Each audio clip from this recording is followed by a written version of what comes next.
despite how good that was, the AI have actually caught up. And the last corner. And down the start. I've never noticed that archway before. Where's that been hiding? Hello everybody, welcome to Chaz Draycott Media and welcome to another episode of Gran Turismo 2.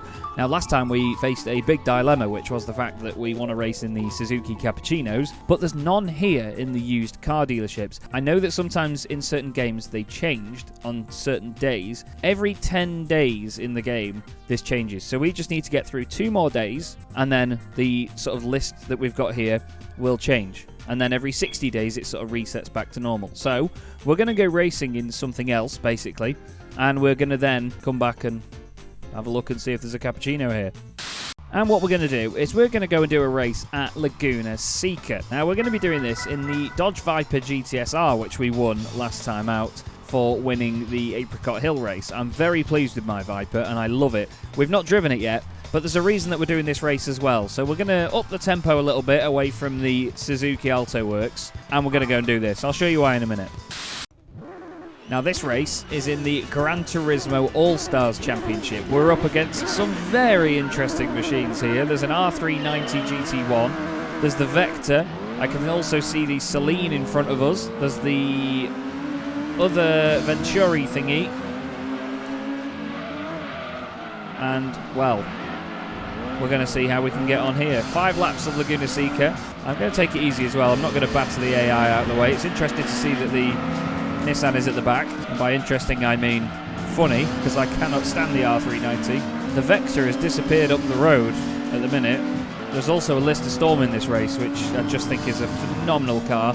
And unbelievably, I mean, as an example of the people that you meet through motorsport, a friend of mine that I've met in motorsport was recently considering putting an offer in on the Lister Storm GT2 race car.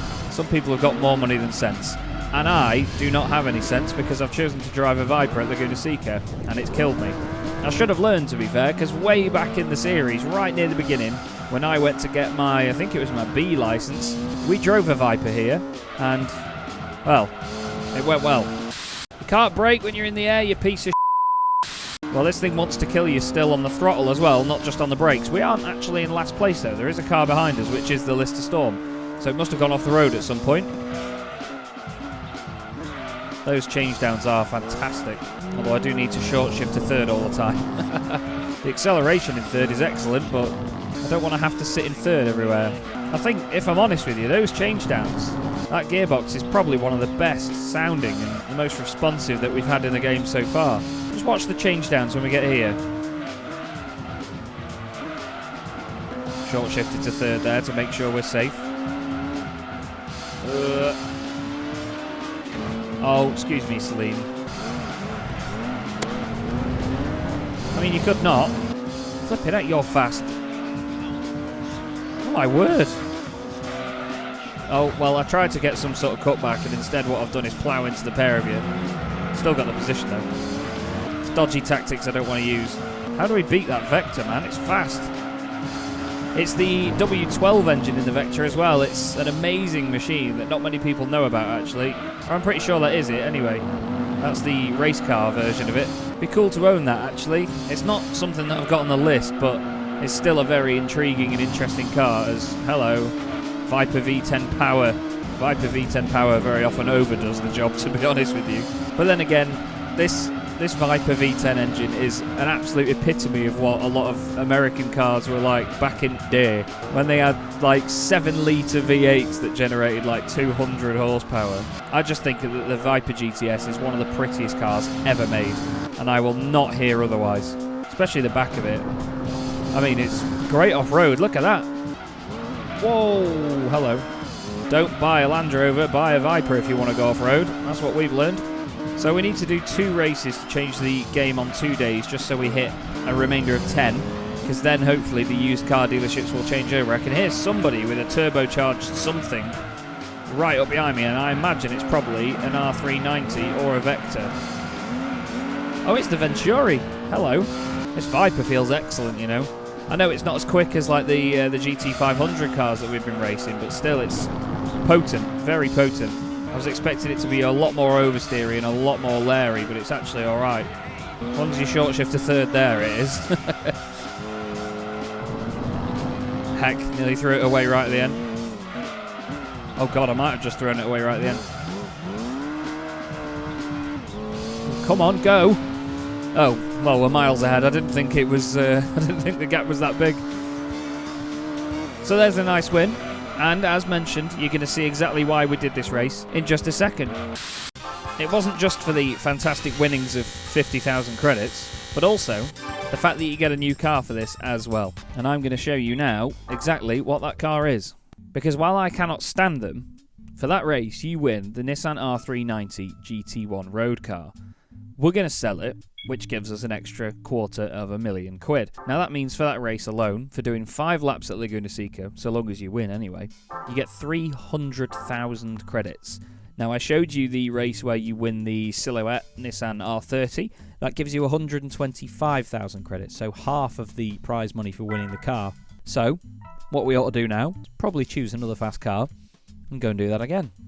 So we're back again at Laguna Seca, but for this running of the race, we're using something that we fell in love with a long time ago. It is the 1997 Nissan R33 Skyline, ePSXe Skyline, the GT500 car, 700 horsepower of pure noise, ruthlessness, but elegant beauty all at once. And it's great to see that we have a big rival in this race, which is the Toyota GT1 TS020. We also have an Elise GT1 car. Crazy to think they're both in the same category, effectively. And then the Viper at the front. We have the Lister and another Viper actually further back as well. So 2 Vipers in this race. However, they're not going to be any match for this thing. Or are they? This feels a lot more understeery actually than those cars. This has a lot more power though. This is some 700 horsepower, this Skyline. However, I think a lot of the stuff around us probably weighs a lot less. There's the GT1 out of the picture. Bye, mate. Now, sometimes it's funny on Gran Turismo 2 because the AI are not invincible. They have mistakes like that, and they have those spins and accidents. We had I think it was one of the NSXs flying through the air at Trial Mountain in an episode not too long ago. And I mentioned in the last episode that I'm not going to be streaming any sort of grinding that I'm doing for money. This is effectively what that's turned into right now. We're just grinding Laguna Seca for a lot of money in very short periods of time. I'm sorry, Viper.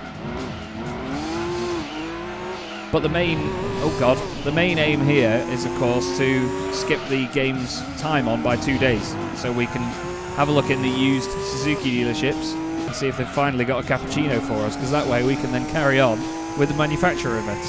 But it's funny how in this point of the game, you know, things get very sporadic, and 1 minute you're driving a Suzuki Alto Works, the next minute you're driving a GT 500 car with 700 horsepower. I think this thing just looks insane. It looks massive, but it looks so elegant all at the same time. Oh god. I love a mainly white livery with nothing fancy on it other than sponsors. They're a definite example of less is more. Well, we're certainly not having the same struggles that we had in the Viper. Oh god. Now I was trying that different braking tactic that I mentioned there before, where you sort of just constantly tap the brakes on and off, and it really slows the car down a lot quicker than just holding the brakes, which is funny. And it slowed it down that much that I stopped at turn 1 basically and turned across the infield. It's the way you can exit corners like that. You just put your foot down and it just behaves itself. It's great. 2 more laps to go. We've absolutely cleared off from the rest of them now. So we are well on the way to a big chunk more money. Or we would be if we made the corkscrew. Oh no. Come on, keep your foot in. Get back around. Come on, pig. Nope. That way. Go. Oh heck. Because if you don't win the race, you don't win the car. You still get a nice 30 or 15 grand, but you don't win the car. So all of a sudden, I've given myself a lot of work to do. As they'd say on Rage Racer, okay, final lap, keep it cool. Usually spoken by some woman wearing not a lot in a very cringy, seductive way. Surely nothing as seductive as the ePSXe Skyline though, is it? Well, I didn't want to do that really. Sorry. Haha. Yeah, the Toyota sees what I'm doing and it says, no. Oh no. Yeah, get out of it. Well, that wasn't what I meant to do. I couldn't really get the car stopped, to be honest. The Viper's just suddenly gone backwards. Whee! Yes! Well, it wasn't a glamorous ending, it wasn't elegant, but we've done it. I think the GT1 only just got going again as well. Yeah, it did. Way on its own out of the back. But the ZXL Skyline takes the win. Of course it does, it's brilliant. So, what that's now going to do is give us 50,000 credits. It's going to give us another $250,000 worth of car anyway. And it's also going to have put 2 more days on the clock in the game. And that's going to make it into the next sort of 10 days, essentially, because every 10 days it switches over. So 340 days now on the clock. Let's go back to the garage and just check what we've got. I believe you win the R390 every time, in the same horrible colour of the same horrible car. Bye-bye. So we're over the 3 million mark now, which is pretty amazing. We go now back up to Suzuki, and keep your fingers crossed that the used car dealership has changed. Would you look at that? Would you look at that? It's just great, isn't it, when you Google stuff? Because had I have not known that, I probably would have given up. It is adorable, that car. I feel like I might actually really like this thing.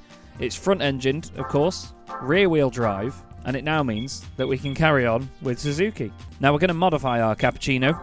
We're going to put a turbocharger on it because that's what we do with all of our cars now. We can give it 152 brake horsepower with a stage 2 turbo, so there's that done. And that's all we're going to do for now. We're going to just leave it at that, turbocharged, and straight away go into the first race. Excuse me. Now we do have to racing modify this a bit further down the line as well, so I'm intrigued to see how that looks because it's quite a cool looking car anyway, isn't it? And of course, it puts us at the track I hate most, Grindelwald. That's quite a good noise. I love the wheels. I think the wheels look fantastic. Yes. See, this is why you just give it more power. Bye. Oh God, look where you're going. Whoa! Oversteer central. Wow. It really wanted to go then, but it felt controllable. Let's see what it's like here. Oh, not enough power to pull the skin off a rice pudding. Ah, wow, it's nimble. I've said this before though, haven't I, about rear-wheel drive cars. Because the front wheels aren't worrying about doing anything else other than just the steering. Oh, excuse me. You do get that nimbleness and that sort of, I don't know, that twitchiness in a straight line. Wow, the oversteer is massive, and then the deceleration is also colossal. We've left the AI for dead though. What a funny little thing. Now I'm intrigued by the fact that the used car dealerships change every 10 days because that's not something I've ever looked into before. And oh, I'm sorry. So I'm excited to actually start going and having a look through some of the used car dealerships to see what little gems we can find every so often and maybe pick up for cheap. And of course it means there's cars that you can't buy in the new car lineup from each of these manufacturers as well, so we might see stuff I haven't even thought about in the game before. You know, we saw that the Mazda Cosmo was in it a couple of episodes ago and I didn't even think about looking for a Mazda Cosmo at all. It's a funny little car, this. Very funny little car. Sounds great, listen to that. Sounds almost like a V8 the way it's done in this game. Oh God, I love that mountain. Beautiful. Right, back downhill. This is the tough bit. Oh, I always think that one that we've just been through, I keep thinking that's this corner. So I almost stop on the apex. Well, I may hate Grindelwald, but it's not been too bad to us here. It's been alright. It's still not a circuit that I, oh God, ever want to see again though. And there we go, Cappuccino. Can't even think of the word. Cappuccino Conquest. There you go. And look, it's shortened there to Cappuccino. That's how they say it up north. Drunk Cappuccino. Now I think we might just have time now to squeeze in the racing modified race. So bear with me. I'll racing modify it and we'll go straight to the race. I thought it was worth taking a second just to show you how awesome this actually looks as well. It's really cool. I like the silver and blue one. Black and blue one's nice. So is the black and green, but it's got to be white and blue for me. Now that's really strange. I was literally just about to do a little filler piece then in between when it was loading, saying, hey, it'd be nice to get that Rome night circuit again, wouldn't it, in something like this? And here we are. That's a pretty cool looking grid, that.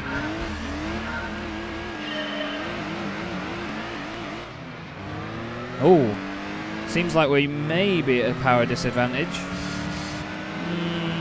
No, actually. Okay, so we're doing it this way round now. Now, I don't know if this is the reverse layout or what. I don't know what the right way is for this circuit. I've got very little experience in this one. Can we sneak through the gap? Oh, sorry. Got to remember, it's a very high-speed circuit, this, in most places. So you have to try and carry as much speed as possible through all these corners, even if you don't know it that well. You just carry double the amount of speed you think you should. Oh, God. No, wrong button. Come on, get up the hill. Thank you. Get away from that wall. That's why. Oh, Christ. See, that could have easily been a 90-degree right. I know the map shows differently, but to be honest, the map on this game can make the sharpest of corners look like a simple thing. Yeah, kind of like that, really. Whoa, sudden oversteer. Right, this is the high-speed bit now, where we're probably going to get mugged by the sound of it. Let's have a look. Oh, no, we're all right. I think we've got some sort of top-end advantage, actually, over the rest of them. I think that's where the power comes in handy most. Yes. Yes. Yes. Absolutely yes. But annoyingly, despite how good that was, the AI have actually caught up. And down the start, I've never noticed that archway before. Where's that been hiding? Right, we've crossed the line. I'm on to lap 2. Just about to hit the rev limiter. Oh, Lord. Just about to hit the wall as well. Ow. Thanks.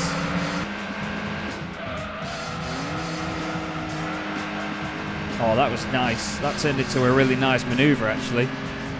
Oh, again, I've stayed to the left there where we really need to go over to the right. Let's see if we can get this section right like we did last time, because this was great. Oh, I've stayed flat. That's a big mistake.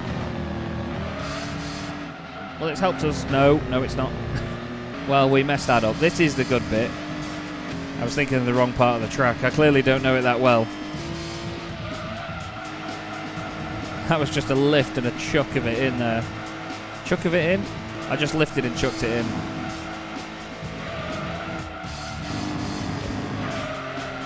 Thank you, wall. That was very helpful. Last corner. Bit of a lift here and there just to tidy it up and keep it on the inside. And we've done it.